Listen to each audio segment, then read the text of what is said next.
I have here a selection of covers.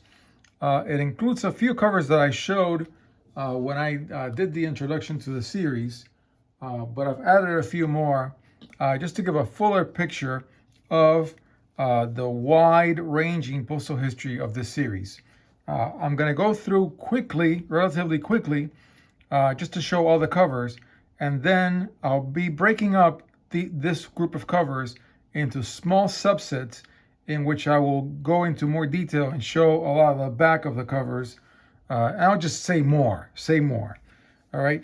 So here we have examples of the stamps used with the previous issue, the San Martin issue, either the lower values of cents or the 1 peso. Of course, the rarer case, I don't think I have one, is with the 5 pesos or higher, 10 or 20. And all the ones that I have, if they have a peso value, it would be the 1 peso. And so you see here, this is a 115 and this is a 110 rates. And this one's in October and that one is in December, right? December. So you see here that before January 1936, the issue was only the cents values, the lower values, of the new series, and then the higher values of the older series. So you're never going to see like a 5 centavo San Martin. On October 1, 1935, they were all taken out of circulation and the new stamps replaced them, but they did not replace the higher values that were going to come out January of 1936. Then, of course, and I think I mentioned this in the first video, the 1 peso with borders was issued January 1936, and eventually would be replaced by the one without borders because of all these border conflicts. Now, every now and then, and these, incredibly enough, are actually rare, even though they're philatelic. Many people in October, November, December of 1935 and going into early 1936 would send just a sample of all the values for the new series. Now, typically, you're going to find these envelopes with all the lower values before January 1936. Those are the most common. This one's actually not that common because it includes the high values and was sent later. Then when it comes to, well, here it's just a beautiful cover. That's the only reason why it's here is because it's a total of 22 pesos, 45 centavos postal use. I just think it's nice.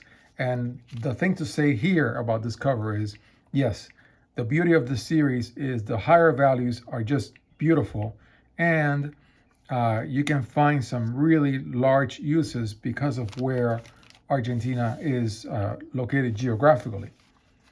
All right, so let me pick out some of the officials because I did not talk about them at all when I was talking about the series the other day. So, but before that, yeah, okay, this one goes into something else. Hold on. Let me put it where it belongs.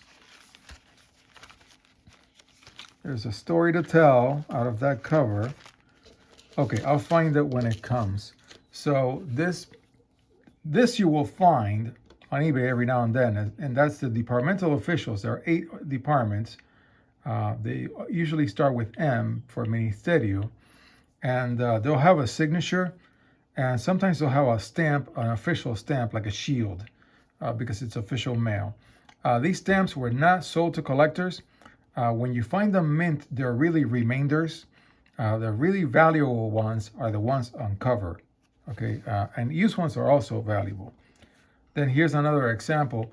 And when I start making videos about the papers, which I'm going to start doing soon, you'll see that the 25 centavos from the ministry officials, the departmental officials, is a great stamp to learn about the papers, because the 1937 paper, what I call the 182, was only used on this stamp. So it's a very important stamp to study. Now, most of the departmental stamps were only printed, all the low values were only printed on the first paper. But the first paper is easy because all the 1 pesos with boundaries, all these guys are on the first paper only, because they were withdrawn before the second paper went into use.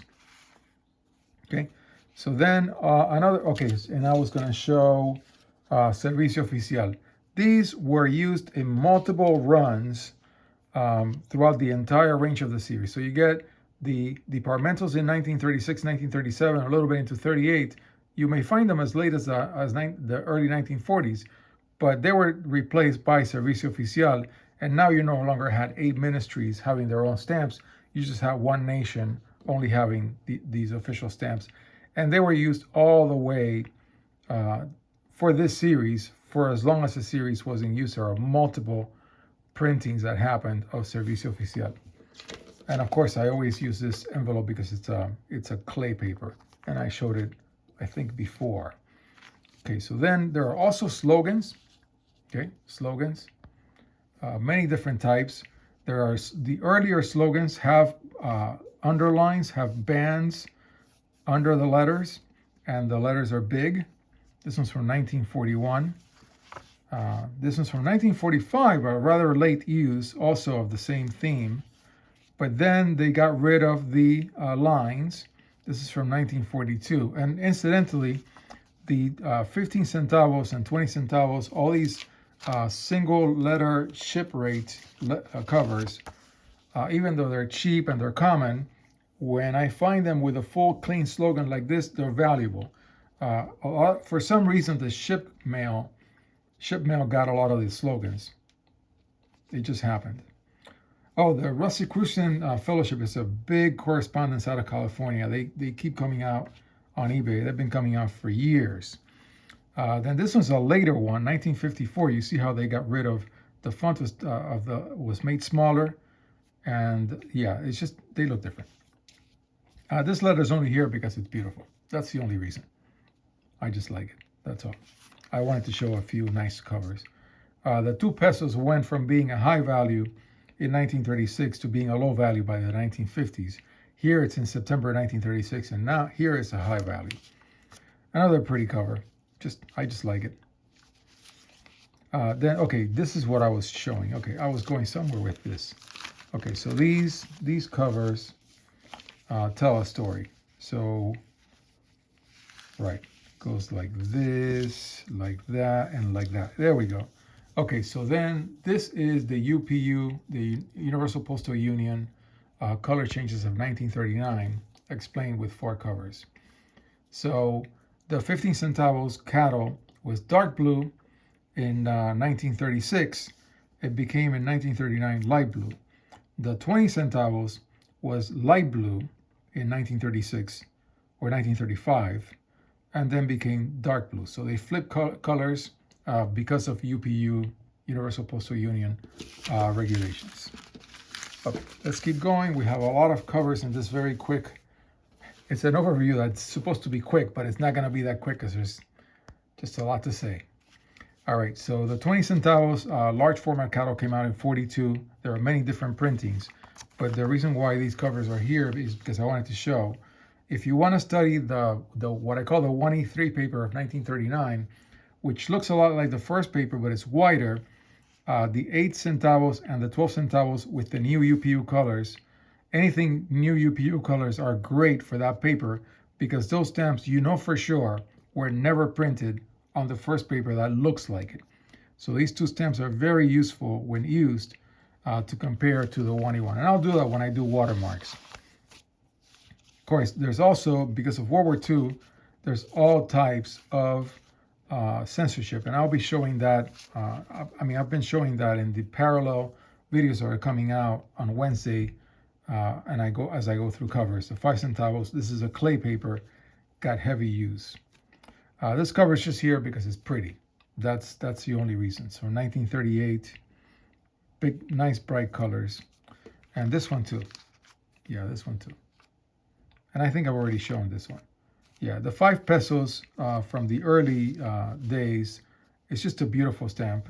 The 1 pesos from 1940, that milky blue color is unique to the 1 peso on the 4th paper, the 1E4, the Dutch paper of 1940. So that is one of the few stamps where when I look at it on a cover and I see 1940 and I see that color, I'm like, okay, that's a 1E4 for sure. Now the perfins are actually very rare on cover in this series. Every now and then I find them. Incredibly enough, people don't collect them, so they're actually usually cheap, which is great. And this is the 50 centavos. I was showing it before when I showed the general overview of the series. Is that bright red? It's a unique red that only happens on the 1E4 of 1940. But there's a perfect cover, Banco Francés del Rio de la Plata, and that's why it's BFRP. Those are the initials of the bank. Yeah, another UPU change, the 10 centavos dark brown. So very little postal use in 1939, 1940. So especially in 39, any cover with the 10 centavos Rivadavia dark brown is a good cover. And of course, this one's beautiful, just has a bunch of high values. So it's just here just because it's a great use. Of course, I mentioned this before of how there are so many different colors of the 25 centavos in 1943, 1944 because of World War II, just a poor control. Yeah, this is a different type of censorship. Yeah. And I'll be showing these covers in detail in individual videos that'll come out. Okay, so these are examples of, let me see, there was something else that I was going to say about these. Yeah, so 1943, most likely this stamp is the straight rays, the darker, more like cream colored, and it's even like a different geometry of the drawing of the RA, the straight rays, to the really beautiful Italian paper of 1949 with the straight rays. So I believe this should most likely is that stamp, although I'm not sure, but this one I'm sure. That just looks like the beautiful 1949 Italian paper. Then in 1945, of course, the paper without watermark and the grid, most likely that paper is. And most likely in 1948, this would be the Canadian paper, the unwatermarked paper, NOP, without, yeah, it's a little thicker. Sometimes it varies in thickness. The thicker ones have blind perfs. This one isn't, so it's not one of those. But also, you can see here something that I do when I buy on eBay is you can tell the clay paper is just by how bright the white paper is. Although, of course, the 1949 Italian paper is also very bright, but typically the clay papers happened before, so it doesn't matter. You're rarely going to have to worry about the clay papers you're looking for in 1943, 1944, 1945. They don't intersect with the straight rays from 1949. And this is a very typical rate of the 50 centavos, 25 centavos, when the straight rays Italian paper was in use in 1949, 1950, you're going to find these often, that it's really 75 cents rate, both are straight rays. This one is one of the many color varieties of the 30 centavos with the grid unwatermarked paper of 1945. It's just a very distinct color. Yeah, when I see it, I know what it is because I've typed these stamps before.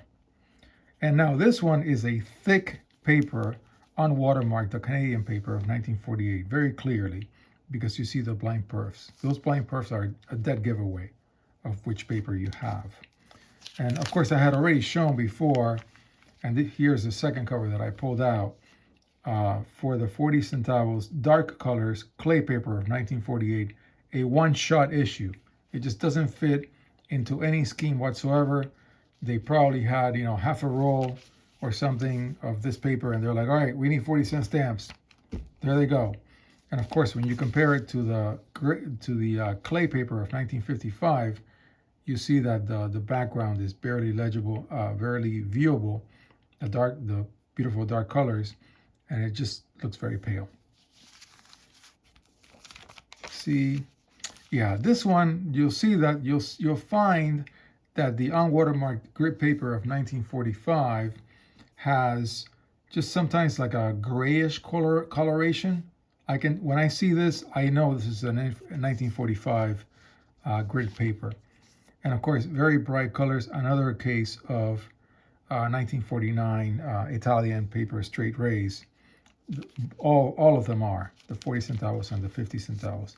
Now here, I've got a couple of clay ones, and of course, in this selection we have the Whopper, the really, really hard to find 2 pesos clay, which I showed the first time in the previous case. Of course, these censorship markings are going to get a lot of play when I do the videos, when I go slowly cover by cover. But here, this is just a quick summary, just to give you a view to the whole series. And of course, the 1 pesos clay is not common, and I like to get it on cover, but it's not rare enough. The rare one is the 2 pesos dark colors, and then next to that one is the 30 centavos clay. You will always find it poorly centered. It's a very thin paper, and sometimes it's torn on the cover, and it'll be missing literally a chunk. Yeah, the more 2 peso stamps. This is another unwatermarked grid paper, 1945, 1946. And then this is the rare one, the one that really is very much sought after. And that is the straight rays 2 pesos of 1949. 5 pesos is also sought after. I'm not even sure I have one on cover. And this cover is just out of order here. And it's one of the UPU changes. I'll have to shift it up, put it in a different place in the pile for when I discuss UPU changes. Yeah, I'll put it somewhere else. Yeah, more 2 pesos, later ones, earlier ones, 1938. Then, of course, it became just a regular definitive in the late 1950s, 1956, just a single letter rate airmail.